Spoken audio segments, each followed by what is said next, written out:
前幾日，94歲嘅胡楓仲喺公館台上面又唱又跳足足差不多5個鐘，一口氣唱完45首經典金曲，刷新咗全球開演唱會年紀最大嘅華語藝人嘅健力士世界紀錄。劉德華、張學友、陳奕迅、張家輝，差不多半個香港娛樂圈嘅頂流藝人都專程過去俾佢做嘉賓。嗰陣所有人都話，修哥呢個精神狀態比好多50、60歲嘅人仲要硬朗。但邊個又會諗到，演唱會完咗先46日，呢個喺台上面光芒萬丈嘅老人家就靜靜雞入咗 ICU， 插住喉昏迷咗足足4日，連醫生都話呢一趟幾乎就係喺鬼門關行咗一圈。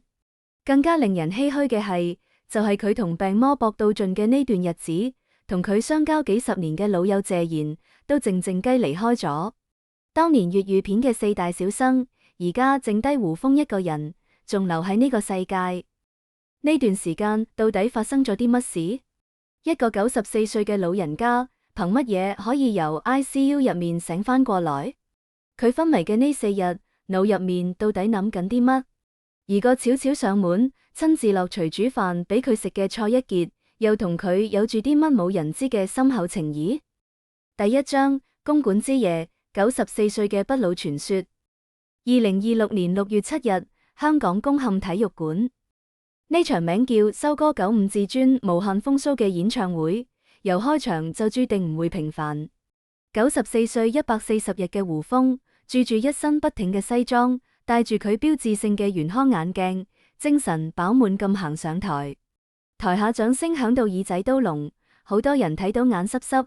佢哋睇住呢個男人，由粵語長片入面嘅英俊小生，一路行到今日，變成成個香港演藝圈嘅活化石。成場演出差不多5個鐘，45首經典金曲，全程真聲開咪，冇假唱，亦冇中途休息。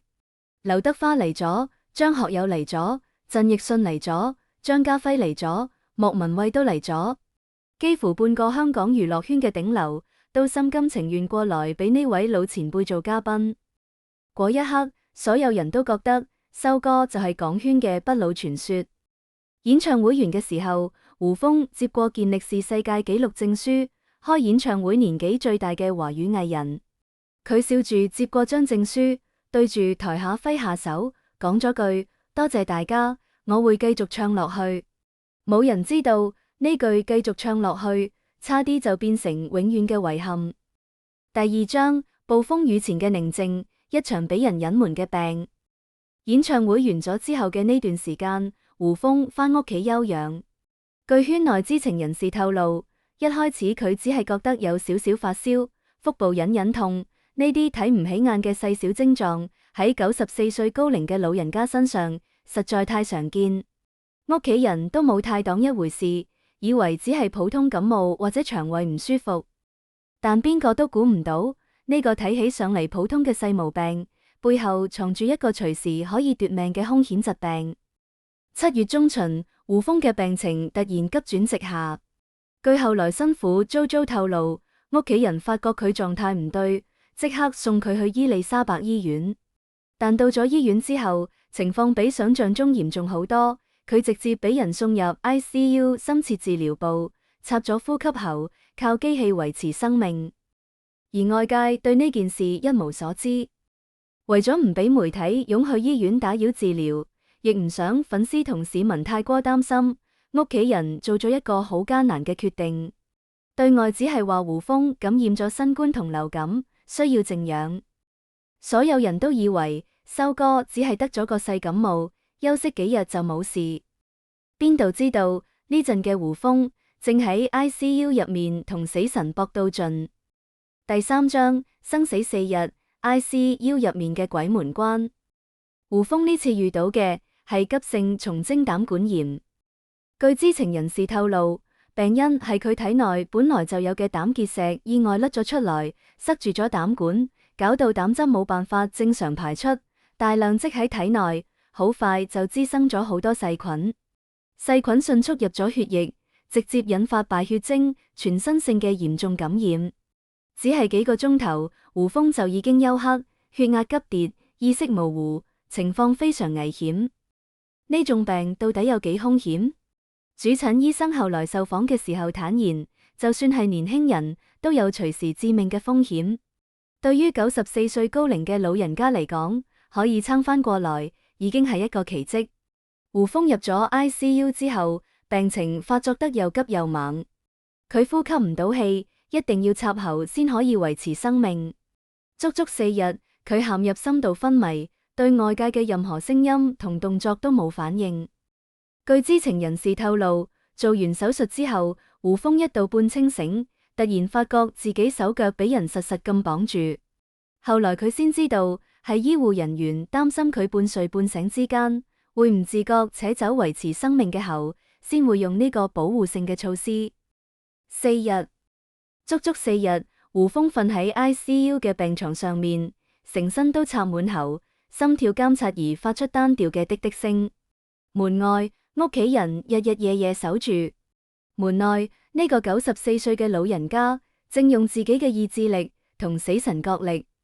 第4章，撐住佢醒返嘅係啲唔放得低嘅牽掛。後來胡楓自己回憶昏迷呢4日嘅經歷，講咗一段令好多人都眼濕濕嘅說話。佢話意識迷迷糊糊嘅時候，腦海入面不斷浮現一張又一張面口，屋企人、仔女、新婦、細佬細妹，仲有所有嘅朋友、契仔契女哋，一個接一個咁出現喺佢夢入面。我喺夢入面不斷諗起屋企人、仔女、新婦、細佬細妹，仲有所有朋友，每一位都出現喺夢入面，契仔契女哋都有。夢見屋企人關心我嘅片段，令我好想一定要生存落去。佢仲話，好多網友平時留言叫佢保重身體，佢全部都記得。上天唔捨得你走，香港好多市民都掛住你，先會將你救返來。據知情人士透露，喺昏迷嘅第4日，胡楓嘅生命體徵開始慢慢穩定。醫護人員發覺佢嘅手指有咗微弱嘅反應，跟住佢就慢慢打開咗雙眼。主診醫生後來形容，胡楓呢次係喺天堂行咗個圈，真係福大命大。而胡楓自己就話，佢可以撐返過來，唔係靠乜靈丹妙藥，而係心入面嗰個一定要醒返見佢哋嘅諗法。第5章，遲來嘅告別，老友謝賢離世，佢連送最後一程都做唔到。就係胡楓仲喺 ICU 入面同病魔搏鬥嘅時候，另一件令人心碎嘅事發生咗。2026年7月20日，謝霆鋒春蚊宣布父親謝賢離世。謝賢同胡楓係相交大半世嘅老友，佢哋一齊由粵語片時代行過來，俾人並稱為香港影壇4大傳奇小生。當年嗰張1972年嘅經典合照，李小龍、謝賢、曾江、鄭君綿、胡楓5位港圈巨星一齊影相，而家剩低胡楓一個人仲在生。據知情人士透露，胡楓同謝賢曾經私下約定，如果其中一個人先走，在生嘅另一個人一定要親自到場送佢最後一程。但呢個守咗幾十年嘅約定，最後都係遺憾咁落空。胡楓仲喺 ICU 入面昏迷緊，根本唔知老友已經走咗。等到佢蘇醒過來，收到呢個消息嘅時候，呢份永遠都見唔返嘅遺憾，比 ICU 入面身體嘅劇痛更加令佢難以釋懷。佢冇辦法去送謝賢最後一程。當年粵語片嘅4大小生，而家剩低佢一個人。個屬於香港電影嘅黃金年代，正一點一點咁離我哋遠去。第6章，鏡頭前面嘅收割。7月30日，大病初愈嘅胡楓同新婦 JoJo 一齊錄咗一段短片，向全網關心佢嘅粉絲報平安。鏡頭入面嘅佢著住件簡約嘅灰色外套，雖然瘦咗一圈，但面色公潤，講嘢清晰，中氣十足，完全睇唔出啱啱先由鬼門關行返轉頭。佢特意多謝咗全程照顧佢嘅醫護人員，多謝咗日日夜夜陪住佢嘅屋企人，亦多謝咗所有掛住佢嘅網友。我會積極面對我嘅人生，多謝大家。佢仲坦言，經過呢次生死關頭之後，往後嘅日子會特別珍惜每一次同親友見面嘅機會。呢段短片出咗之後，留言區即刻俾祝福洗版。有人話修哥等你開百歲演唱會，有人話福大命大，一定要健健康康，仲有人話修哥係香港演藝圈最有愛心嘅老前輩，希望可以見證佢過百歲。第7章，蔡一傑上門探望，一段跨過年齡嘅忘年交。8月中旬，草蜢成員蔡一傑喺社交平台出咗一段上門探訪胡楓嘅短片，終於俾大家睇到修哥大病初愈之後嘅真實狀態。畫面入面，胡楓戴住佢標誌性嘅圓框眼鏡，著住件藍白拼色嘅恤衫，安坐喺屋企。屋企嘅牆上面掛滿舊合照同舊劇照，全部都係佢演藝生涯嘅寶貴回憶。雖然大病一場，身形略顯清減，但修哥氣色好好，神態從容，講嘢自然，完全睇唔出啱啱先經歷過一場生死大難。蔡一傑唔止陪住老人家睇從前演出嘅舊片段，仲親自落廚煮飯俾修哥食。兩個人一齊重溫修哥早年喺電視節目入面唱草蜢經典名曲《失戀陣線聯盟》嘅搞笑片段，有講有笑，屋企入面嘅氣氛輕鬆又溫馨。蔡一傑喺社交平台配文寫住：修哥俾我睇當年佢唱我哋嘅歌，非常好笑，我仲煮飯俾佢食，佢精神奕奕非常好。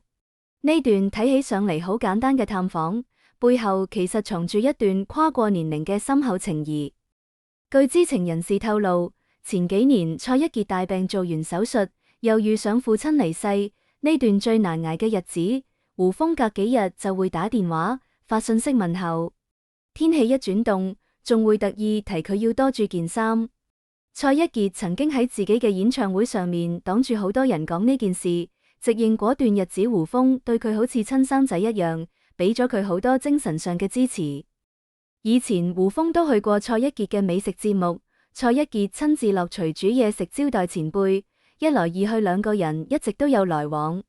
而家角色調轉，到胡楓大病休養，蔡一傑心入面一直掛住佢，抽空直接去胡楓屋企，唔止陪住老人家睇舊影像，仲親自落廚煮飯。有網友留言話：以前係修哥照顧你，而家換你照顧修哥。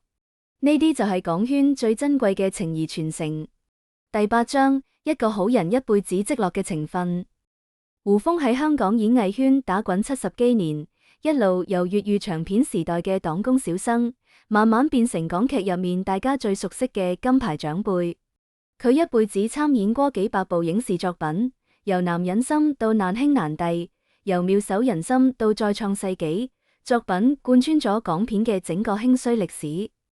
2003年，佢先後拎咗香港電影金紫荊獎終身成就獎同 TVB 萬千光輝演藝大獎。2023年，佢又拎咗第41屆香港電影金像獎終身成就獎。2024年，香港特區政府仲頒咗銅紫荊星章俾佢。但比起呢啲榮譽，更加令人佩服嘅係佢嘅人品。張學友、黎明、林憶蓮等10幾位藝人都係佢嘅契仔契女，後輩遇到難處去揾佢傾訴，只要佢可以幫到手，從來都唔會推託。圈內無論新人定係老牌藝人，講起修哥，大部分都會讚佢熱心仗義。據知情人士透露，年輕嘅時候胡楓不停拍夫趕通告，日程排到密不透風，到咗8、90歲，仲係唔願意留喺屋企閒住，開演唱會、接影視邀約，日子過得熱熱鬧鬧。佢對人一向寬厚，一輩子都用自己嘅方式溫暖住身邊嘅每一個人。就係因為一輩子待人真誠，等到年紀大咗之後，身邊先會有咁多後輩一直掛住佢嘅安危。經過呢次生死關頭之後，胡楓嘅生活節奏明顯慢咗好多。據知情人士透露，屋企人都勸佢盡量少出街，安心留喺屋企調養，只係間中同相熟嘅老友小聚。佢坦言，往後會更加珍惜同親朋好友相聚嘅每一分每一秒，仲承諾遲啲會親自多謝各界呢段時間以來對佢嘅關心。喺演藝圈闖蕩70載，見過行業入面嘅起起落落，亦送別咗一位又一位相伴大半世嘅老友。跨過呢度生死難關之後，胡楓往後嘅日子最珍貴嘅唔過就係呢啲同親友閒坐傾偈嘅時光。